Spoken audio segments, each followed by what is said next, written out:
Um,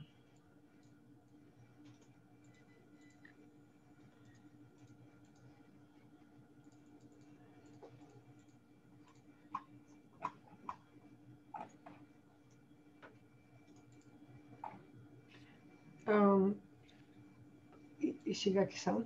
Yeah, hi. I think if you if Zoltan do not appear, so you can start with next speaker, with Professor Tanasova. Because we time is really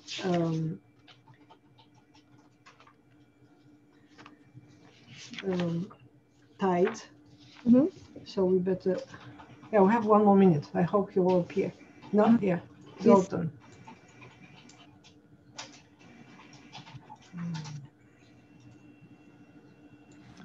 Okay. But in case he doesn't, I can see Professor Tanasova is online. So she. Okay.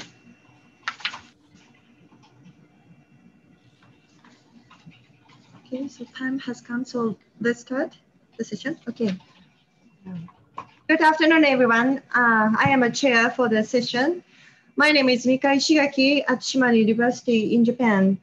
This session is Aquaphotomics for food quality control. The first speaker of the session is Dr. Tiziana M.P. Cattaneo. She is qualified as food technologist at the University of Milan, Italy, and she is working at the Agricultural Research Council. The title of her presentation is Food Quality and Process Investigated Through Water Absorption Variation in NIR Range. Dr. Cattaneo?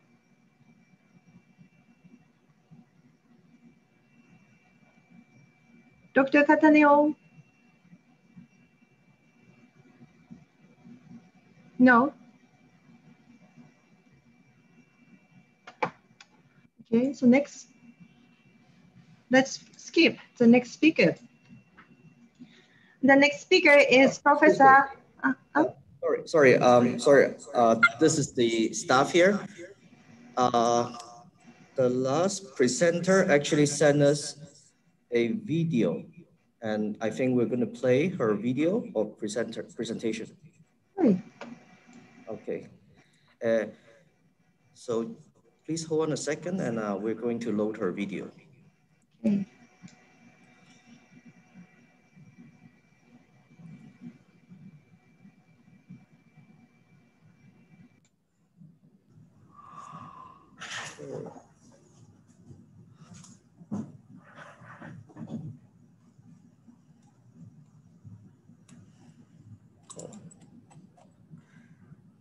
Okay.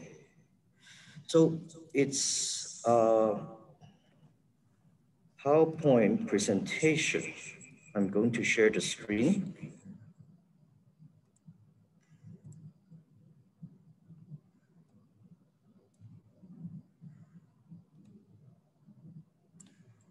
Okay, we can see it. We can see it. Yes, but okay, so we're still, I think actually Lawrence, just put the presentation on the video is starting when you play it. Okay. Hey, you have to end sound. Oh, sorry, I didn't share the sound, I believe. I'll just share again. Share sound. Yes.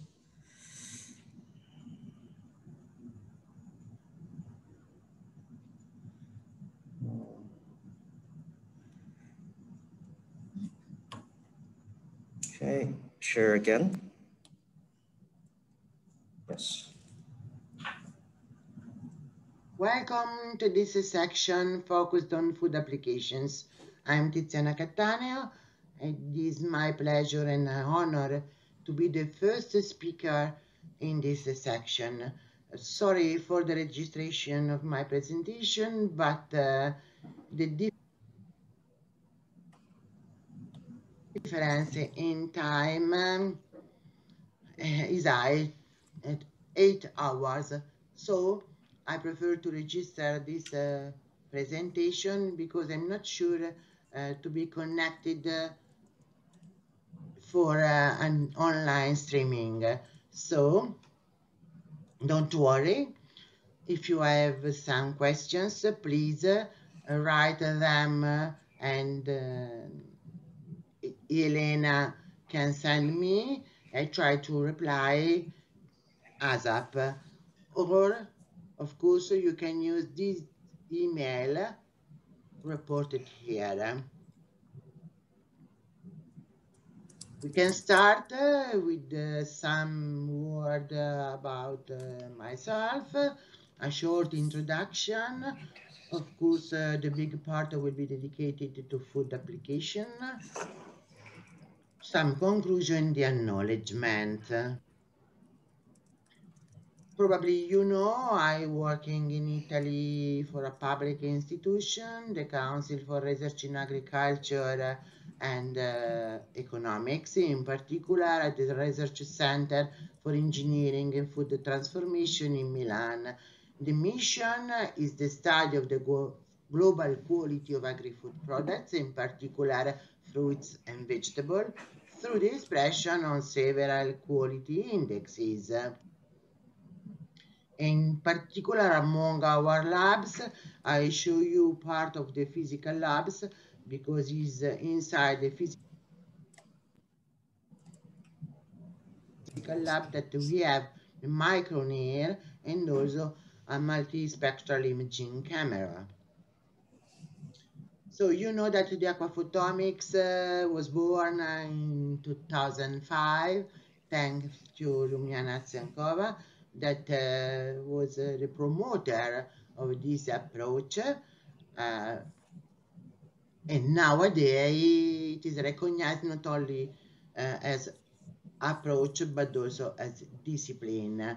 But the application in food sector started later, about 12 years ago, at the end of 2008. We can see the growth of paper published on Aquaphotomics. So the literature reported about 100 papers 2 years ago on Aquaphotomics, because several groups of researchers have used the information related to the modification of the NIR response in aqueous system reflected through the variation in the water absorption profile, so using Aquaphotomics. Here I check the most important meetings during the last 7 years on Aquaphotomics. The first was in Brussels 7 years ago, and then the second international symposium was in Kobe 2 years later, and in 2017 the first European Aquaphotomics Symposium was in Lugano, because a small group of European people decided to have also an European group working and share information on aquaphotomics. So the third Aquaphotomics Symposium at international level was in Japan, and the second European 2 years ago in Budapest. This was a very interesting conference, and I noted that more than the 60% of the communication and poster were focused on food. Now we are here, and I try to report to you the most recent aquaphotomics application in food sector with the scope to enlarge its use and suggest also new application items. I present 2 different experiments, one based on the investigation or the identification of the presence of preservatives during sturgeon caviar storage. This is important because, you know, NIR cannot detect salts, cannot detect microcomponents quantitatively and qualitatively.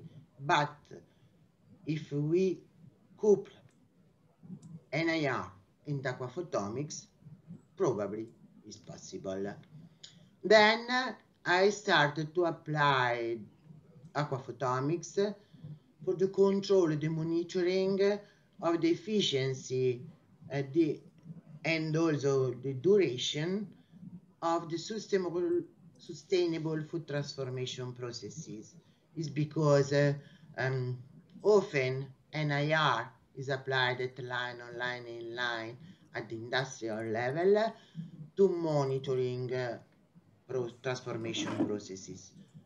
But it's quite difficult that little firms and also to follow and to identify small differences between the sustainability of different processes can be identified only by NIR.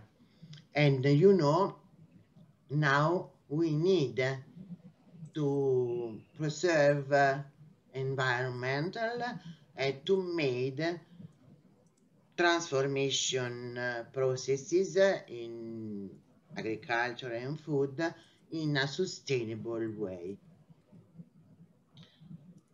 In each trial, NIR spectra were collected in transflectance mode using the same spectral range, the number of scans, and the same reading points, using a portable micro NIR 1700 from Viavi Solutions. When possible,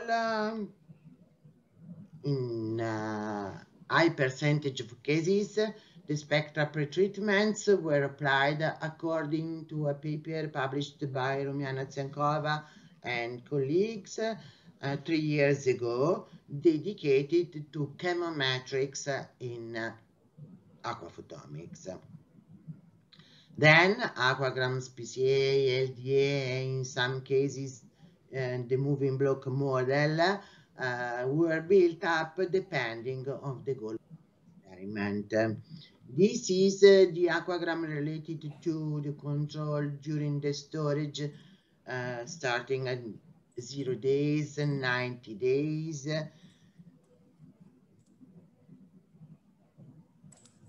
To arrive to 210 days for sturgeon caviar. Two different set of sample, one using as preservative borax and the second using only sodium chloride. This is important in particular when we want to check the quality of organic products. In fact, the use of this preservative is not very much in agreement with the last decision of the institution in charge to control and to establish the types of preservative using in organic agriculture. But in the first analysis, you can see that no very big differences during storage can be identified in these two series of aquagrams. So we pass to apply PCA in the range of the first overtone of water in the WAMAX range. And we can see that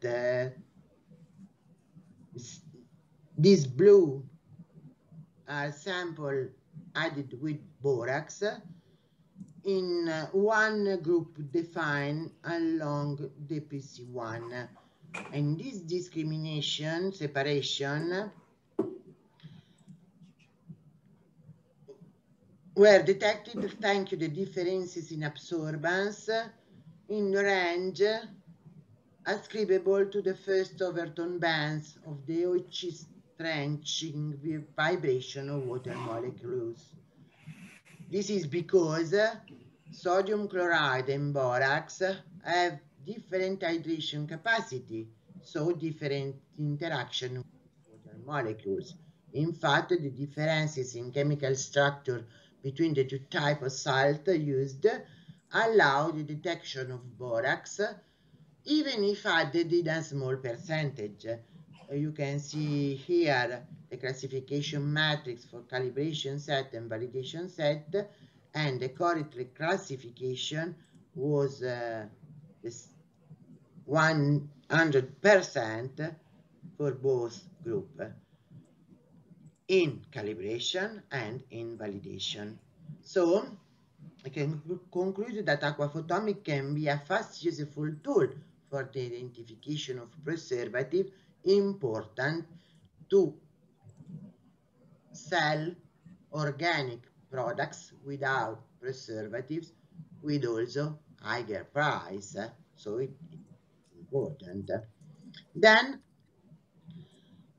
for these two applications, the B and the C application, the aims was verify the application of NIR spectroscopy combined with aquaphotomics for the evaluation, firstly, of the different efficiency of two different drying plant, and also to verify the possibility to monitor in continuous these processes.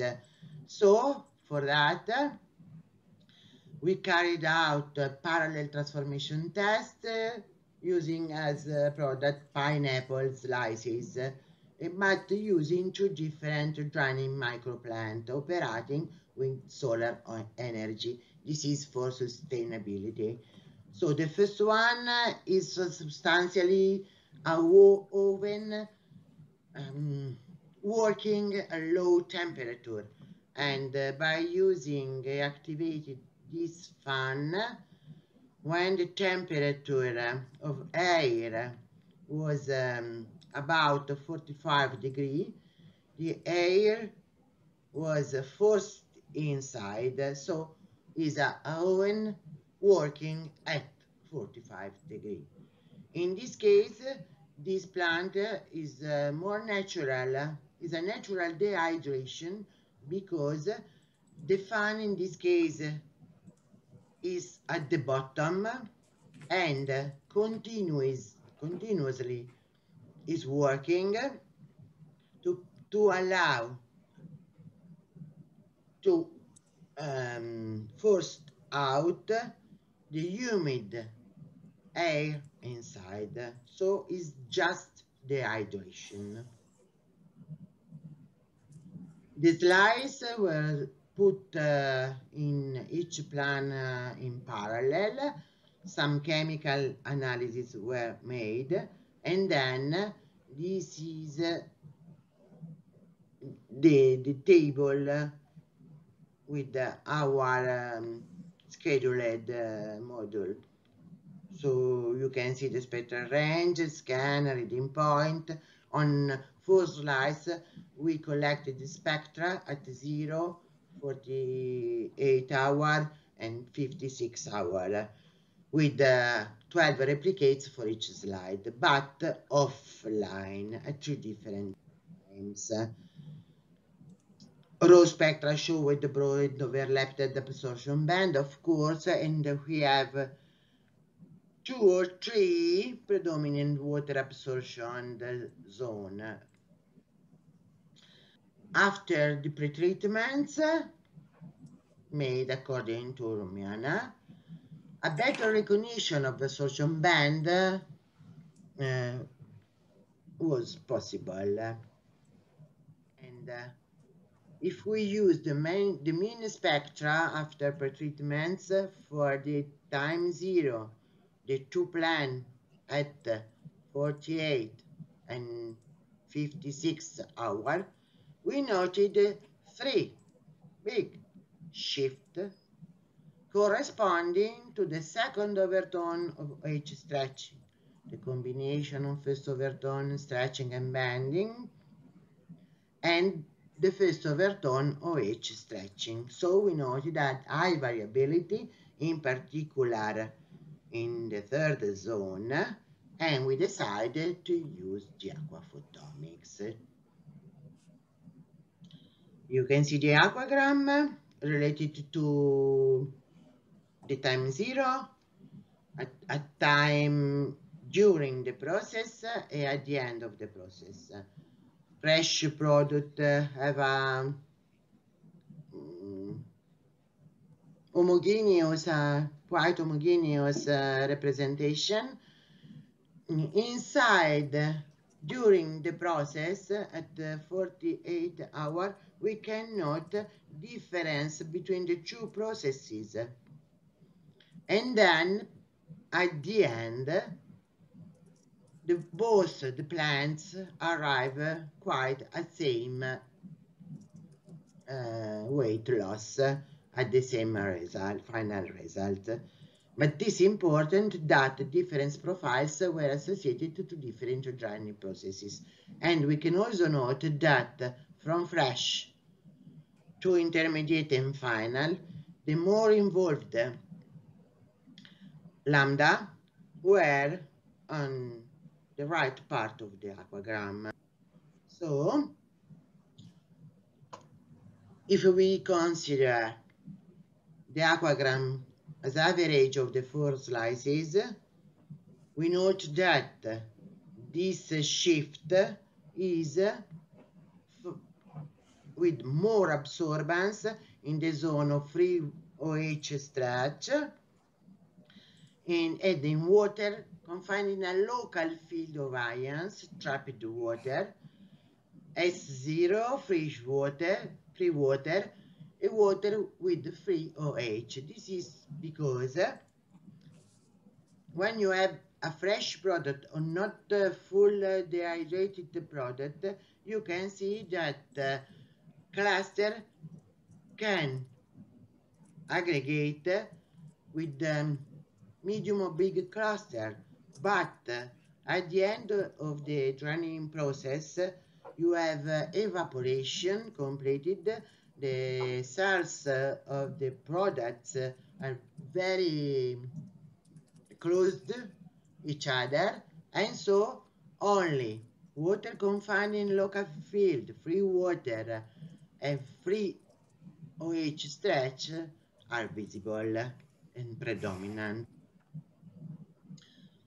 Applying the PCA only in the WAMAX range, it was possible to explain the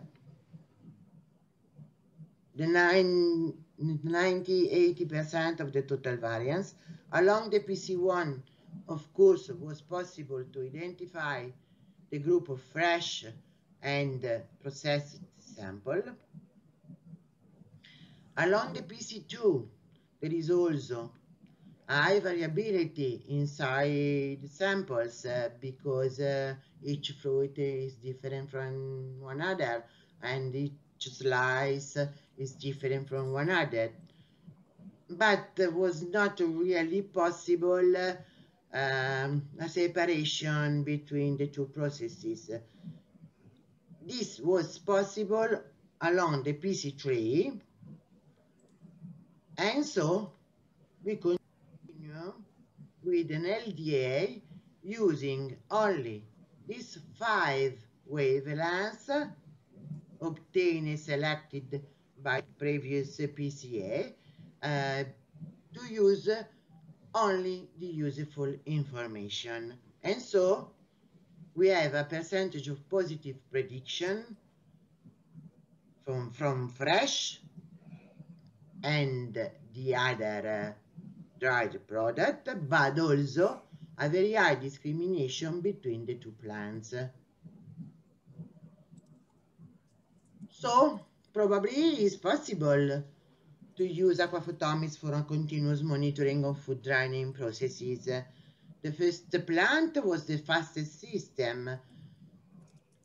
but the second one required 8 hours more to reach the same degree of drying. But the second one was the plant able to maintain the nutritional value of the quality of the final product very similar to the fresh one, and so probably is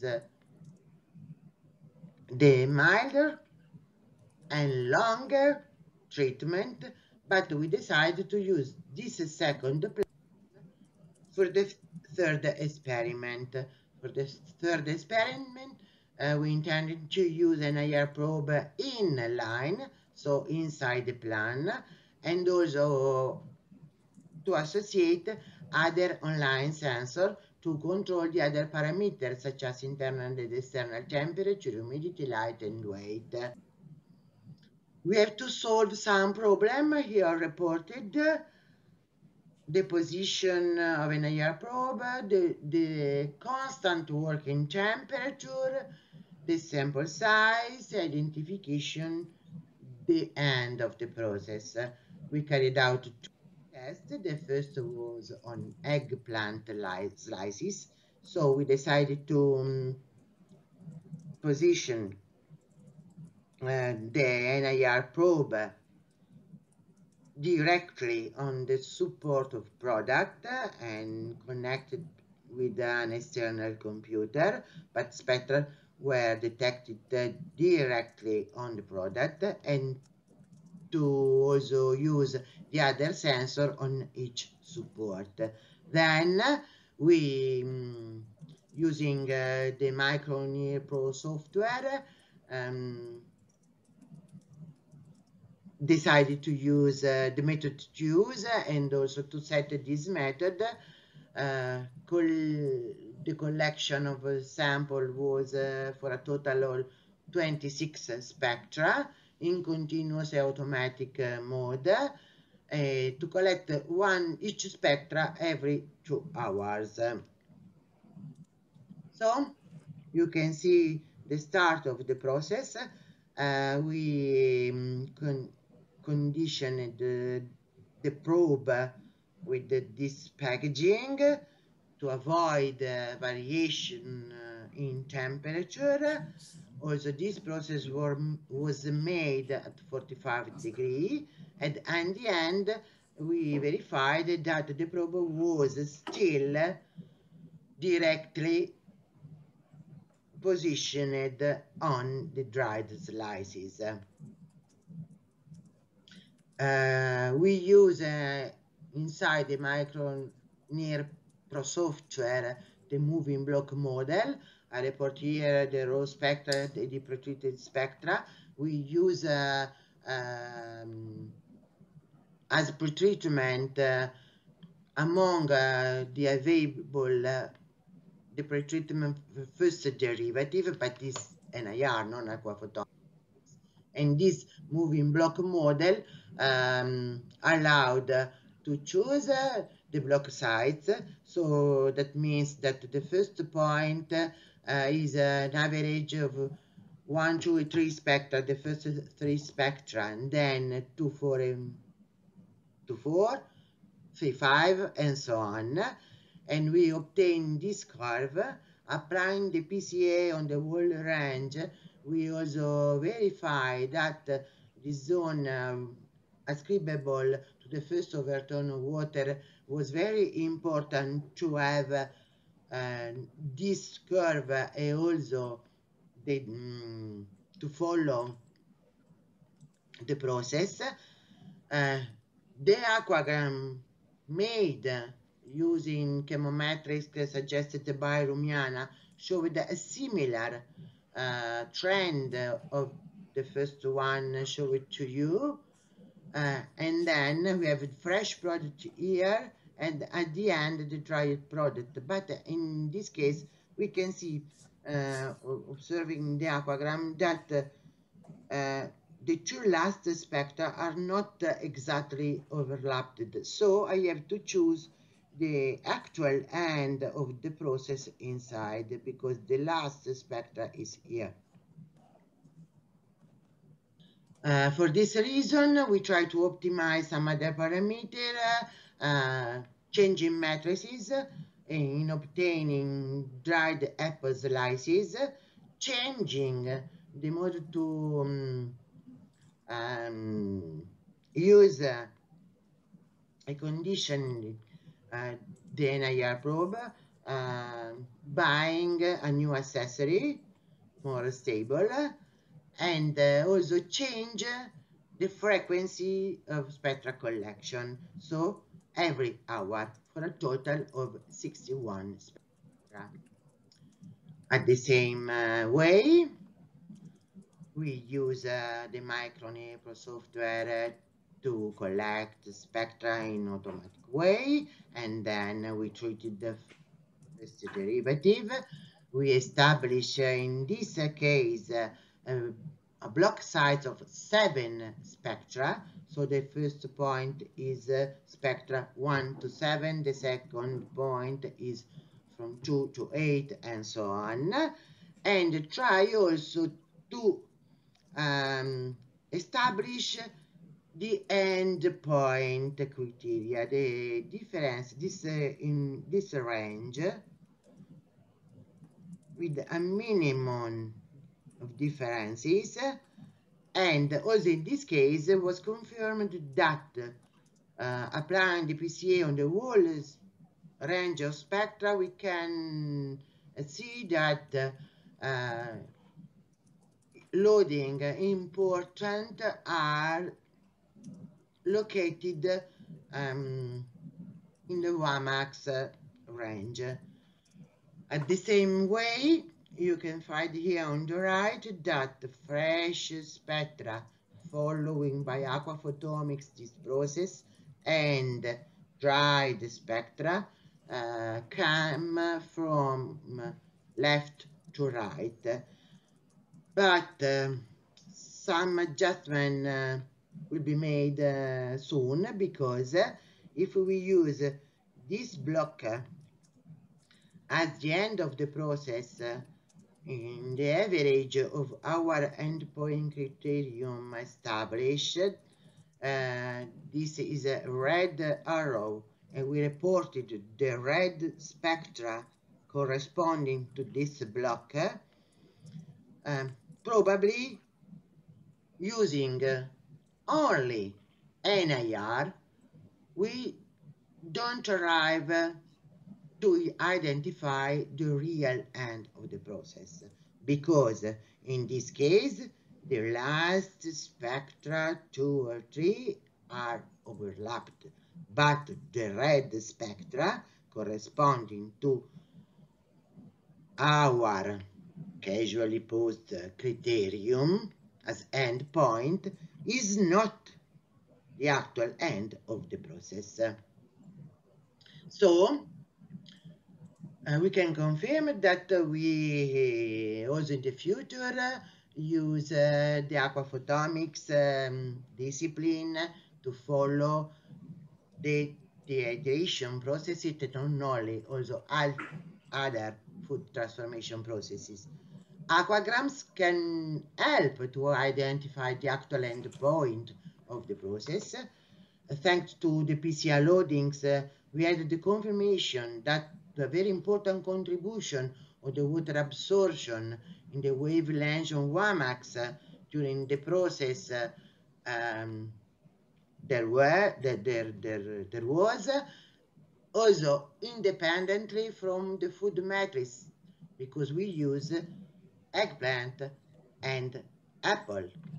Further investigation are in progress to optimize all steps, and also to check the possibility to transfer on pilot scale these results for a future applicability of this application at the industrial level.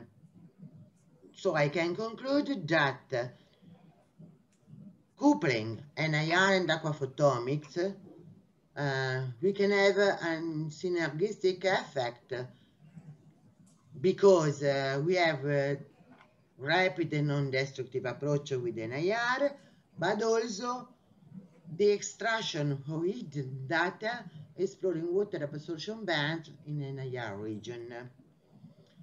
I hope that the show with application proved the potential of aquaphotomics in food sector, allowing the improvement of WAMAX and WASP's database. The selection of few wavelengths to study food processes to food quality can promote in future also the optimization of low cost portable instruments and the transfer of instrumental data to IT platforms and network, improving the data accessibility to the end user. So please, I want to thank in particular the two colleagues involved in these experiments, Anna Maria and Laura, our aquaphotomics staff in Italy at CREA, the University of Viterbo, the department where I now are making my PhD, our founder, the Minister of Agriculture, because this project is inside a very big project for the Agrofood 4.0. So it's for us a very important goal to reach.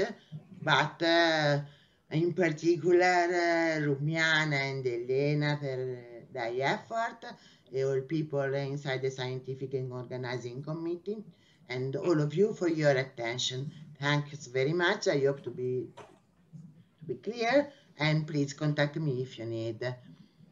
Good meeting. Bye. Okay. Yes. I believe the presenter is now here in the room. So, Chairperson, please ask the presenter to unmute. Yes. No, Lawrence, I think she said that she wants all the questions on email. So we can move to the next speaker. Okay. All right. Yes, but please. if you want, I here, so I can. Oh, Tiziana, great. Sorry about that. Okay. I didn't see you. Thank you. Okay. Wow, so happy. Okay. Ishigaki-san, Hello. sorry. Oh, question or comments? Wow. So, okay, so time has already come back. If you have any question, only one questions or comments, please ask her. I have replied by chat at the first questions. Mm-hmm. Yeah, I want to make a short comments. Yeah, the drying process, you describe the drying process, and very critically, you discriminate the good point. It is very good for aquaphotomics, I think.